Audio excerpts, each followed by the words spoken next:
صباح الخير يا ماما. صباح الخير يا نور عيني. اقعدي يا حبيبتي، اقعدي ارتاحي. اه والله يا ماما، ده انا رجليا وجعاني قوي. ليه يا حبيبتي؟ سلامتك من ايه؟ مش عارفه يا ماما، وطول الليل احط لها مرهم واخد برشام ولا في فايده. سلامتك يا حبيبتي، اقعدي، خليكي قاعده هنا جنبي. المهم طمنيني عليكي، انتي عامله ايه؟ الحمد لله يا حبيبتي كويسه. فطرتي ولا لسه؟ اهو مستنيه الست علا تنزل تفطرني. المهم عايزاكي تقعدي النهارده، ما تتحركيش خالص.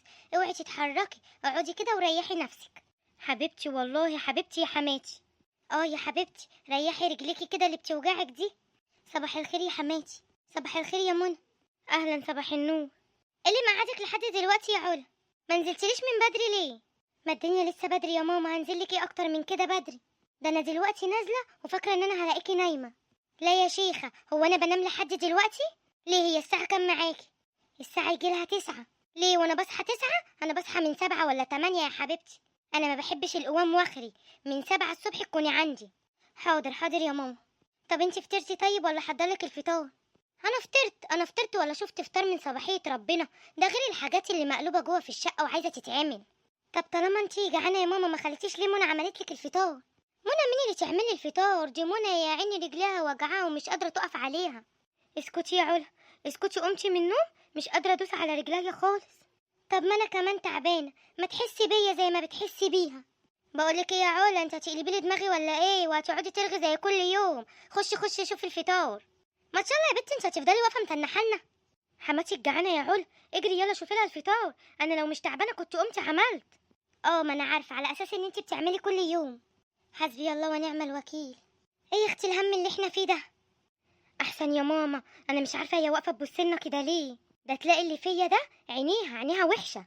انا نازله لي الساعه 9، ايه اهبب بيها ايه انا الساعه 9؟ مش عارفه والله يا ماما، انا ما بحبش القوام واخري. ده على يدك، ده انا تعبانه ونازلك من الساعه 7. وانتي في زيك انتي يا منى، ربنا يخليكي ليا يا حبيبتي. حبيبتي يا حماتي، والله عمري ما اعتبرتك حماتي، بعتبرك زي امي بالظبط. ربنا يخليكي ليا يا منى. عارفه لولا انتي معايا في البيت كان زماني اتفشت منها. ايه يا حبيبي عامل ايه؟ الحمد لله يا علا، عودي. لا ده انا بعمل لك بقى فنجان قهوه هيظبط لك دماغك. ما تحرمش منك يا حبيبتي. بقول لك ايه يا محمود، كنت عايزه اروح اشوف بابا كده واقعد معاه. انت عارف بقى لي فتره ما رحتش زرته. انت عارف ان هو ملوش حد غيري. طيب ماشي يا علا، روحي وقولي لامي وما تعمليش معاها حوارات ولا مشاكل، وشوفيها هتقولك ايه. هتقولي ايه يعني يا محمود؟ ما انت عارف هتقولي ايه. هتقولي لا طبعا. وبعدين عشان انا عارفه ردها قلت اقول لك انت واستاذنك انت. خلاص يا علا، حاولي ما تفتحيش الموضوع ده تاني. يعني انت يا محمود شايف ان ده حل؟ طب هقولك ايه يعني يا علا، اسيبك انت وامي تشكلوا مع بعض بسبب الموضوع ده؟ ماشي يا محمود، وانا مش هروح. وبعدين يا بنتي يا منى، ايه اللي حصل؟ ابدا يا ماما. وقابلتها بقى في السوق وسالت عليكي، رحت انا موزعاها باي كلمتين. جدعه جدعه يا بنتي يا منى. ايوه يا ماما، ما من ساعه ما انت قلتيلي لما تلاقيها ولا تقابليها وزعيها لو سالت عليا، وانا عملت كده زي ما انت قلتيلي. برافو عليكي، طول عمرك ناصحه ونبيهه. والله يا ماما، ده انت اللي ذكيه واذكى منك ما في. ده احنا كلنا اصلا بنتعلم منك. حبيبتي روح قلبي يا منى. ده انت اللي روح قلبي ونور عيني يا حبيبه قلبي. سلام عليكم. وعليكم السلام. ازيك يا محمود؟ ازيك يا حبيبي؟ عامله ايه يا امي، كويسه؟ اه يا حبيبي الحمد لله. ازيك يا منى، انت عامله ايه؟ الحمد لله يا محمود. ايه الشنطه اللي في ايدك دي يا حبيبي؟ دي شويه طلبات كده يا ماما، كانت علا طالباها مني. كانت طالباها منك ليه يا حبيبي؟ للبيت عندنا هنا؟ لا يا ماما، طالباها مني لبيتنا فوق. لشقتها فوق؟ ليه، هي ناقصها حاجه هنا عشان تطلب لشقتها فوق؟ ما هي دي حاجات ليها هي يا ماما نفسها فيها. لا يا عين امك، اي حاجه هي تعوزها تخش بيها عليا هنا. وهي الحاجه اللي بتعوزها كده كده بتنزل تاكلها هنا. ده حتى الخير يعم على الكل. سلفتها ولاد سلفتها ياكلوا من الاكل دوت. وحماتها الغلبانه ينوبها من الحب جانب. ايه يا محمود اللي انت فيه ده؟ انت مش عارف الاصول ولا ايه يا ابني؟ هات الشنطه دي يا حبيبي. ومش عايزاك يا ابني كل حاجه تقولها لك كده تسمع كلامها. مفيش حاجه يا ماما، دي في حاجات بس بسيطه كده بيبقى نفسها فيها. هو احنا حارمينها من حاجه يا محمود؟ اصل حماتي قصدها يا محمود ان احنا كلنا قاعدين مع بعض هنا وبناكل وبنشرب كلنا مع بعض، يبقى تطلع حاجات شقتها ليه بقى؟ ما فيهاش حاجه يعني يا محمود. ماشي ماشي ماشي يا ماما، ماشي يا منى. مش هقولك تاني يا محمود. مش كل حاجه تطوعها عليها. وما تجيبش حاجه تانية يا حبيبي وتطلع بيها على فوق. حاضر يا امي، عامه هنا وفوق واحد يعني مفيش فرق. ماشي يا حبيبي، ماشي يا حبيبي، ربنا يسهل لك. يا لهوي يا ماما، إيه الحاجات دي كلها؟ يا نهار ابيض، الحقي ده جايب لها جميع انواع الجبن، وجايب لها شوكولاتات، شوكولاتات قد كده يا ماما. يا حبيبتي يا حماتي يا اللي بتفهميني، الحاجات دي كلها عايزه تاكلها فوق لوحدها؟ ايوه كده بتفهميني، كلنا ناكلها. قال شقتها، قال ام شقه. يلا يا بنتي يا منى، قومي حطي لنا الحاجات دي في اطباق وهاتيها لنا ناكلها. حاضر يا ستي الكل. الحمد لله على السلامه يا حبيبي. الله يسلمك يا علا. اخس عليك يا محمود، انت نسيت تجيب لي الحاجات اللي قلت لك عليها؟ ده انا مأكده عليك كذا مره في التليفون. لا يا علا، انا ما نسيتش، انا جبتها بس امي خدتها. امك خدتها؟ وتاخدها ليه يا محمود؟ دي حاجتي انا، وانا اللي طالباها منك. حرجتني يا علا، حرجتني وطلبتها مني، اقول لها لا يعني؟ اه يا محمود، اه تقول لها لا؟ قول لها دي بتاعت علا، هي اللي طالباها مني.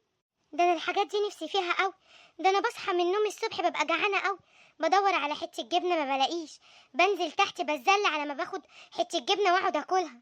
انا ما باخدش راحتي في الاكل تحت يا محمود، حرام كده هتسأل عليا. خلاص خلاص يا علا، خلصنا، لما اقبض تاني هجيبلك. انا مش عارفه ليه امك بتعاملني المعامله الوحشه دي، ليه بتعامل منى احسن مني، مع ان انا اللي شايلاها، انا اللي خدماها. ولا فعلا الطيب ملوش مكان في الزمن دوت؟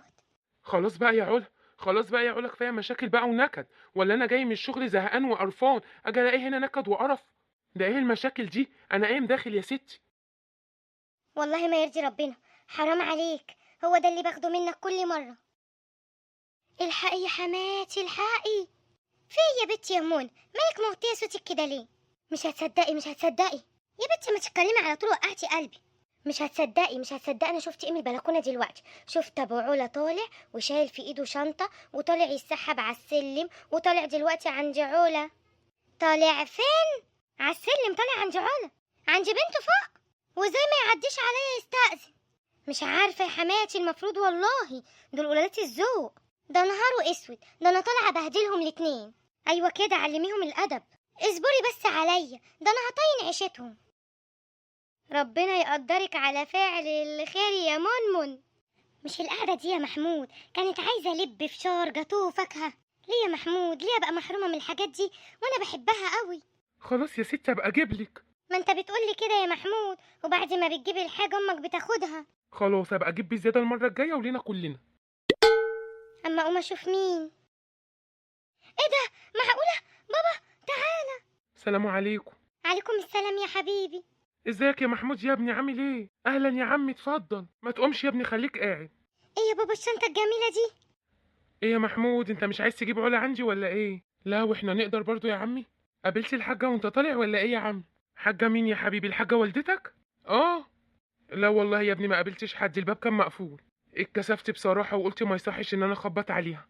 انت عامل ايه يا بابا؟ وحشني قوي يا حبيبي. الحمد لله يا حبيبتي زي الفل. المهم انتوا عاملين ايه؟ طمنوني عليكم. كله بخير الحمد لله. وانت عامل ايه في شغلك يا محمود؟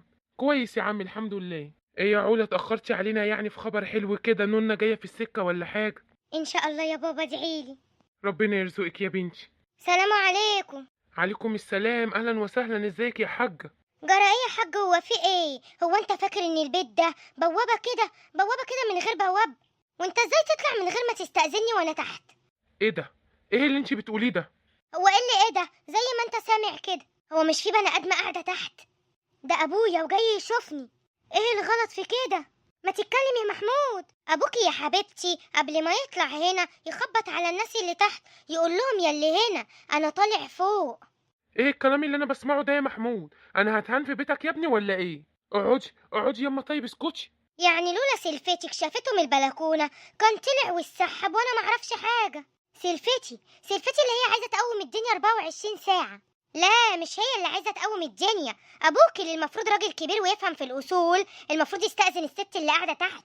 اذا كنت يا حاجه بتتكلمي على الاصول، اعرفك الاصول بتقول ايه. الاصول بتقول ان انا ما اخبطش على واحده ست قاعده لوحديها واطلع على بيت بنتي على طول. لا يا حاج، انت تخش عندي وبنتك تنزلك وتقابلك عندي. انا عايز اعرف هو في ايه يا محمود، هو في ايه لما ابويا يجيني ويزورني؟ اهدي يما اهدي، طب واقعدي. لا مش ههدى يا محمود. خلاص ما تهديش، واللي عندك اعمليه. انا اتهنت ببيتك وبيتك ده مش داخله تاني. وانا كرامتي وكرامة ابويا واحد، وبيتك مش قاعدة فيها محمود، وهمشي مع ابويا. مع الف سلامة يا حبيبتي انت وابوكي. يعني ايه يعني اللي انت بتقوليه ده؟ يعني انت ساكت لامك على كل اللي قالته وعمالة تقوله، وجاي تقول لي يعني ايه يعني؟ يا شيخ طلع من بقك قولة عيب. عيب قلة الذوق اللي هي بتكلم ابويا بيها دي. عيب حتى لانه ضيف. ما خلاص يا علا، قالت كلمتين انا هحاسبها عليهم؟ لا يا ابني ما تحاسبهاش عليهم، احنا نحاسب نفسينا وناخد نفسينا وكرامتنا ونمشي. من امتى يا ستي علا كان ابوكي بيعبرك ولا بيجيلك ولا بيبص عليك؟ يلا انت وابوكي مع السلامة. كتر الف خيرك، كتر الف خيركوا يا ناس يا أصلة. وخلي بالكوا انا حقي وحق بنتي مش هسيبه. انا همشي يا حماتي، وبخلي منى تخدمك وخلي منى تنفعك. وانت اللي كنت فاكرك راجل وطلعت مش راجل. لا يا حبيبي انا ابني راجل. بس انت اخرسي بقى، اخرسي وما تتكلميش بدل ما الدنيا دلوقتي تقوم قومه. اه يا محمود يا اللي كنت فاكرك راجل وطلعت مش راجل، طلعت تربية امك، وامك هي اللي ممشياك. بس خلي بالك يا محمود، قسما بربي وعزته وجلاله ما هسيب حقي ولا حق بنتي. انا راجل غصب عنك وغصب عن عين اي حد. ان غلطت فيا يا محمود قسما بربي لاتصل بالعيله كلها واخليك انت وامك دلوقتي سوى الارض. بس انا هسكت وهعمل للاصول لاخر درجه، بس حقي وحق بنتي هجيبه. انت بتهني ببيتي؟ بيت ايه يا ابو بيت؟ البيت ده احنا اللي عملناه يا حبيبي، انت نسيت نفسك ولا ايه؟ نسيت الشقه دي كانت على الطوب الاحمر؟ ده احنا اللي جهزناها، احنا اللي خلينا لك بيت. خليك قاعد فيها تربيه امك. وهوريك يا محمود، وهوريك وهعرفك لما تحط ايدك في ايد راجل ايه اللي هيحصل لك لما تعادي الراجل ده. وخلي الست اللي هي ممشياك وانياك وريني هتعمل لك ايه. هتعمل له كل خير يا حبيبه امي وانا اللي نافعاه. والله والله لو ما كنت ست لكنت وريتك حاجات عمرك في حياتك ما شفتيها. يلا بينا يا علا. يلا يلا يلا، ده انتوا جايين من بيت جوع. بنتك على طول جعانه. على طول جعانه. جعانه من ساعه ما دخلتي بيتكم. كنت شبعانه ببيت ابويا، ما جوعتش الا عندكم يا بيت الجوع. بس يا علا ما تتكلميش وحقنا هيجي. تتوقعي يا امي يقدروا يعملوا حاجه؟ ولا يقدروا يعملوا حاجه. الحق يا محمود دول نسوا الشنطه. كويس، خلينا ناكلها ونشبع. ايوه حاضر جايه اهو. ايه ده؟ اهلا وسهلا، اتفضل. سلام عليكم يا حاج. اهلا وسهلا يا فندم. مش ده منزل استاذ محمود رأفت؟ ايوه هو. طيب مرفوع عليكم قضيه نفقه ومؤخر وتمكين من الشقه، وهنيجي اخر النهار بقوه تمكين من الشقه المسكن الزوجيه. ايه ده؟ ايه اللي انا بسمعه ده؟ ولازما قضيه النفقه يسددها في اقرب وقت. انا مش مصدقه. مش مصدقه اللي انا بسمعه. ومش مصدقه ليه يا حاج؟ ما هي دي اخرة الظلم. ولا انت فاكره ايه؟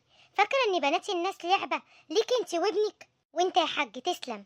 تسلم ان انت رجعت حق بنتك تالت ومتلت من ناس جعانه زي دول. وانت يا محمود خليك تربيه امك، وخليك تحت جناح امك اكتر من كده كمان. كنتوا فاكرين ان انتوا عديتوا باللي انتوا عملتوه وهتاخدوا الشقه وهتاخدوا كل حاجه، وعلا اتظلمت. لكن لا، وراها اهل جابوا لها حقها، ووراها قبل الاهل ربنا ما بيفوتش حق مظلوم. هستنى رأيكم في التعليقات، ولو عجبكم الفيديو ما تنسوش الاشتراك في القناة واللايك الجميل وتعليقاتكم الحلوة قوي اللي بتفرحني. وقبل أي شيء عايزين كلنا نصلي على الرسول عليه أفضل الصلاة والسلام.